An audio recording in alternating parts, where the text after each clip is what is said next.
பயங்கர மழை பாருங்களேன். நல்லா அடின்னு அடிக்குது. தோட்டம் ஃபுல்லாக முழங்கால் வரைக்கும் தண்ணி வந்துருச்சு. தோட்டத்தில் நிறைய மழை. இந்த சம்மரில் இந்த அளவுக்கு அதிகமாக மழை பெஞ்சது இன்றைக்கி தான். இன்னமும் மழை நிற்கவே இல்லைங்க, பெஞ்சிக்கிட்டே தான் இருக்குது. பயங்கர மழை பாருங்கள். ஊற்றுன்னு ஊற்றிடுச்சு. எந்த அளவுக்கு வெயிலில் எல்லாரும் வாடி வதங்கி போயிருந்தோமோ அந்த அளவுக்கு இப்போ ட்ரிபிள் மடங்காக மழை பெஞ்சிருச்சு. கரெக்டாக ஈவினிங்கில் இந்த மழை ஸ்டார்ட் ஆகிருக்கு. எல்லோரும் சம்மரில் எல்லாம் கூலாக இருக்கீங்களா?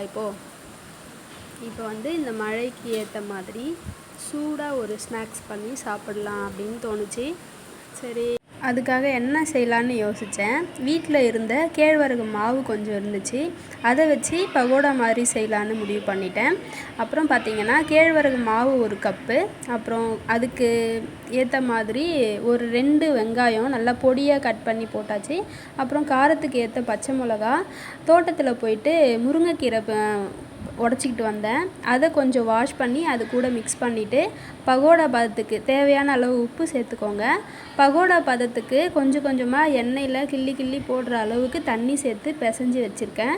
இப்போ அதை கொஞ்சம் கொஞ்சமாக எண்ணெய் சட்டியில் போட்டு வேக வச்சு எடுத்துட்டோன்னா கேழ்வரகு பகோடா ரெடி. இந்த மழைக்கு ஏற்ற மாதிரி ஈவினிங் டைமில் சாப்பிட்ற ஸ்நாக் உங்களுக்கு பிடிச்சிருந்தா இதை நீங்கள் ட்ரை பண்ணி பாருங்கள். இது எங்களுக்கு இன்ஸ்டண்ட்டாக நாங்கள் செய்கிறதுன்னு வச்சுக்கோங்களேன். டக்குன்னு செய்யணும் அப்படின்னு தோணும்போது இந்த மாவு தான் எடுத்து செய்வேன். இது ரொம்ப ஹெல்த்தியும் கூட.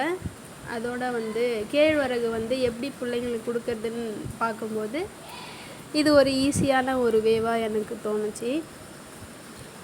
நல்ல மழை நிற்கவே இல்லைங்க, அவ்வளோதான் வெந்துருச்சு. இப்போ சுட சுட பகோடாவும் டீயோடு சேர்ந்து இந்த மழையை நாங்கள் என்ஜாய் பண்ண போகிறோம். உங்களுக்கு இந்த டிஷ்ஷு பிடிச்சிருந்துச்சுன்னா நீங்களும் இதை ட்ரை பண்ணி மழையில் வேடிக்கை பார்த்துக்கிட்டே சாப்பிடுங்க. அதோட இந்த வீடியோவை லைக் பண்ணுங்கள், ஷேர் பண்ணுங்கள், சப்ஸ்கிரைப் பண்ணுங்கள்.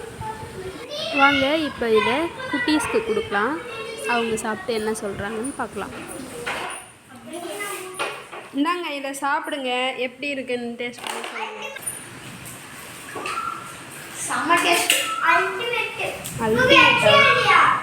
இது கொஞ்சம் ஓவர் தாங்க, அல்டிமேட்டாக. ஓகே, மழையை என்ஜாய் பண்ணுங்கள். தேங்க்யூ.